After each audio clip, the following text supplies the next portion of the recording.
It was just a complete shock that what I'd done had led to somebody losing their lives. And Jacob, welcome to the programme, as I said. Let's go back, shall we, first of all, to that night that changed everything. You were on a night out in Nottingham. You were 18 years old. How did the fight ensue, and why did you throw that punch? Well, thanks for having me. And I guess it was all a case of bravado.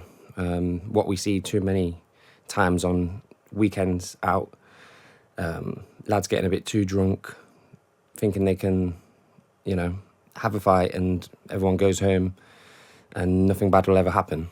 And unfortunately, and tragically, in my instance, I threw a single punch and, the person I threw that punch at sadly passed away. Is it still difficult for you thinking about that night, recalling that night? Yes, definitely. And it's something I mention in the book, my ongoing relationship with that incident and how I have navigated that at times not so healthily, in terms of at the detriment of my own mental health. But yeah, that's what I've tried to kind of put into words in the book, is how I've kind of navigated those feelings of guilt and shame, but how I move forward, which is what everybody involved in the process wanted. And so that I can be a good dad for my kids, and so that I can be a positive role model for young people in my community. Tell me a bit about the sort of guy you were at 18. I was just a bit, to be honest, I think the best word to describe me was very self-conscious and a little bit lost. No sense of direction, didn't know what I was interested in, had unhealthy friendships with other young people my age feeling the same way. And unfortunately, we kind of groomed each other to become more and more marginalised from society. And that bred more kind of hatred towards other people from outside our friendship group and from other areas, and just what we'd call the system as a whole. Tell me a bit then about how that alienation set in. Like, you're a kid going to school.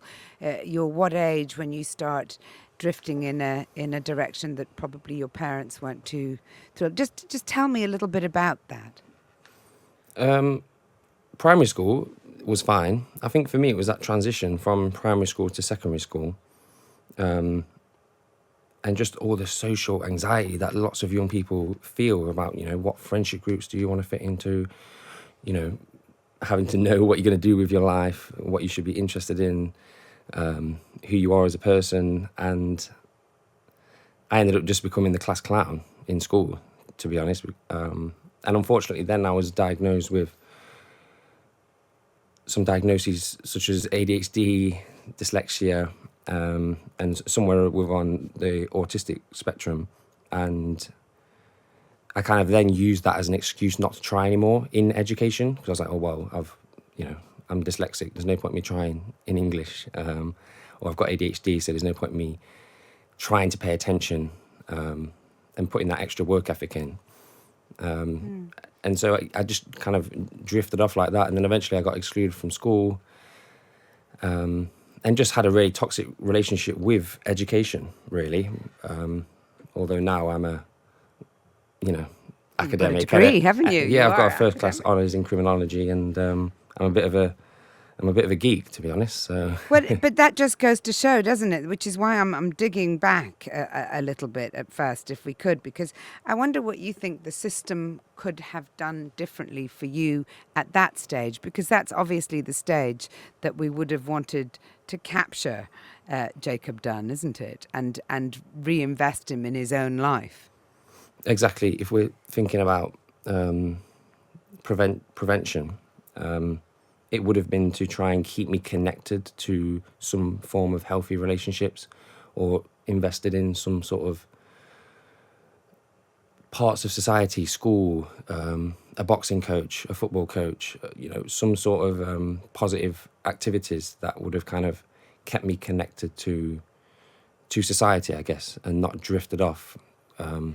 So, do you put it down to a lack of resources, a lack of ingenuity? There's a big education commission going on with the Times newspaper at the moment, looking into all of the things that might need to be modernised or changed in our education system. And I think your experience is really, really valuable in that discussion. Yeah, exactly. And I'd kind of sum up education, I guess, at the moment is we get taught what to think as opposed to how to think. And that's where, for me, a lot of the kind of problems arise, because we don't teach our young people, or we save these skills for university, how to think critically, how to be reflective, how to evaluate information and come to your own opinions on how to decipher opinions from facts, all those kind of soft skills that really help us navigate the world and our own emotions and feelings and how we interact with others.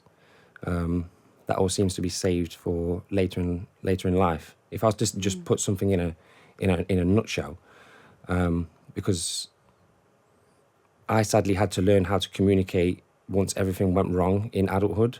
But if I'd been given the tools to be able to actually identify how I feel and be able to communicate that properly with people so that I could ask for help rather than just rebelling against everybody.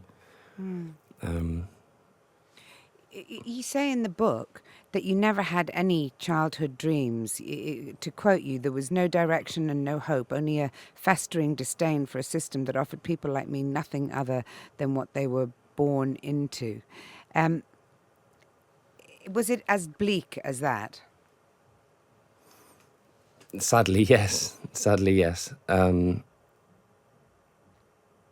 Everybody in my community, even when I decided to go back into education, lots of my friends at the time and people in my neighbourhood said, what do you think you're going to achieve doing your GCSEs again at 21 years old? And it's almost as if it's like a generational narrative that we all feed each other. And it keeps us all limited within our own postcodes.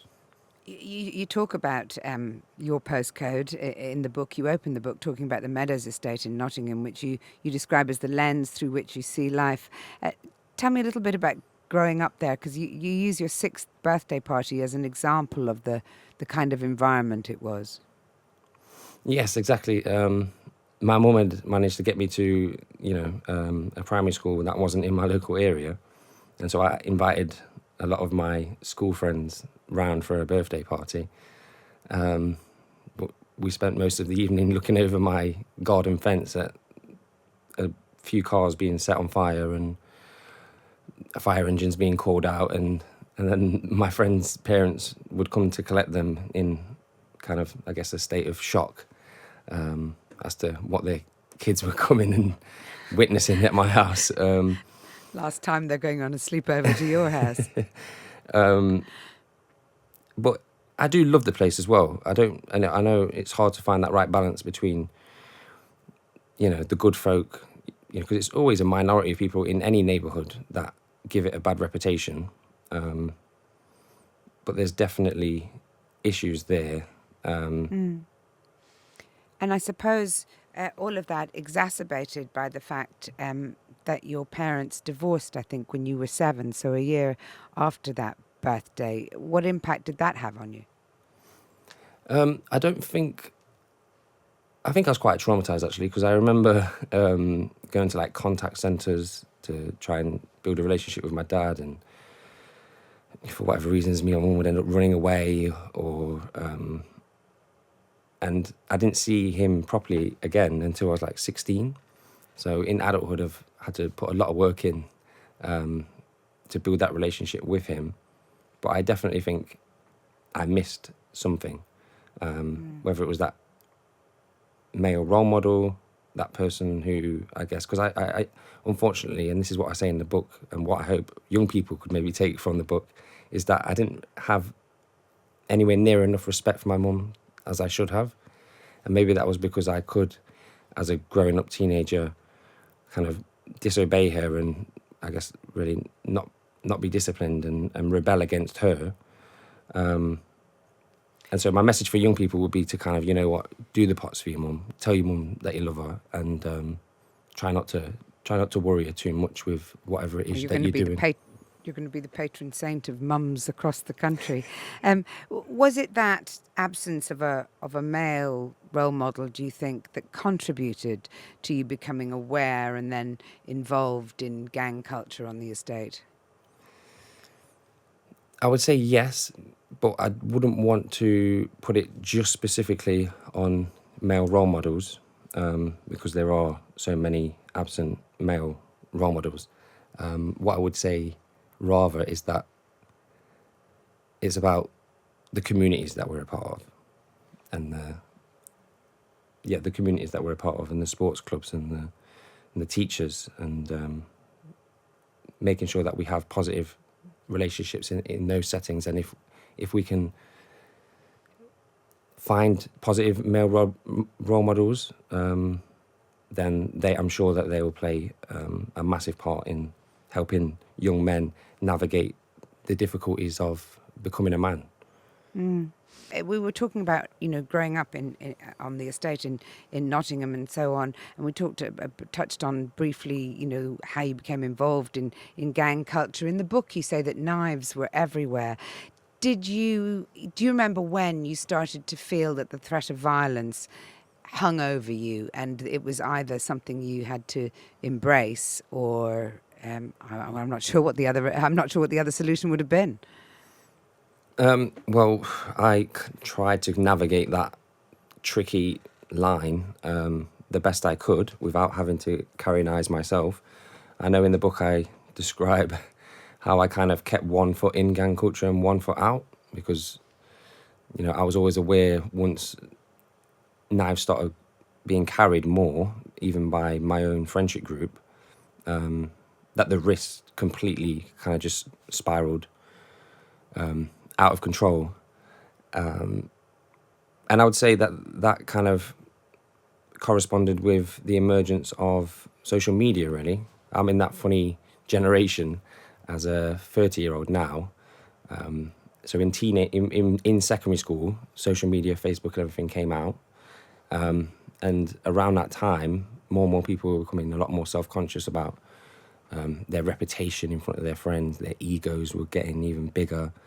It seemed like they were becoming more insecure, but they were also starting to be willing to use more and more violent means to gain reputation.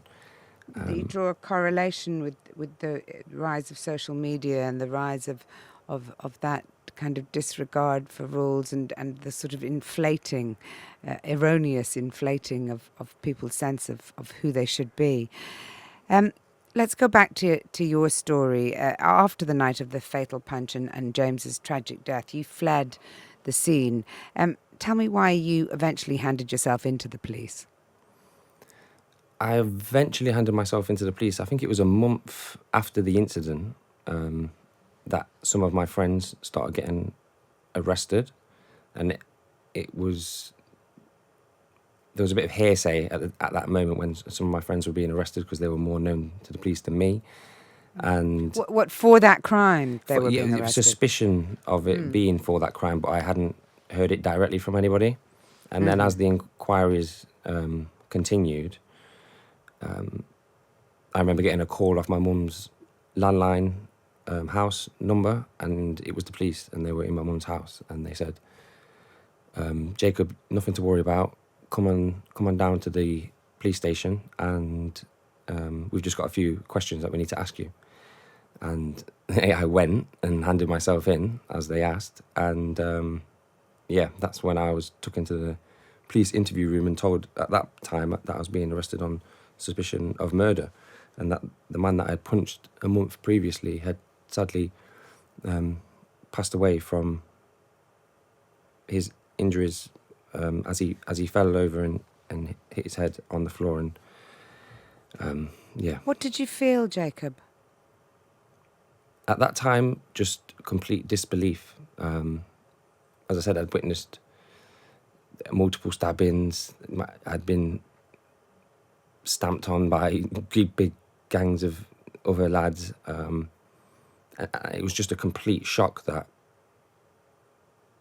what I'd done had led to somebody losing their lives, and I was just panicking, to be honest. I was thinking, and I was being quite selfish, to be honest. I was thinking about how sorry I was, and how I was going to tell my mum, and how long I was going to do in prison, and that I'd ruined my life. And that sort of sense of, you just said, thinking of yourself, and you're incredibly honest in the book. You admit that even in prison you felt bitter and hard done by.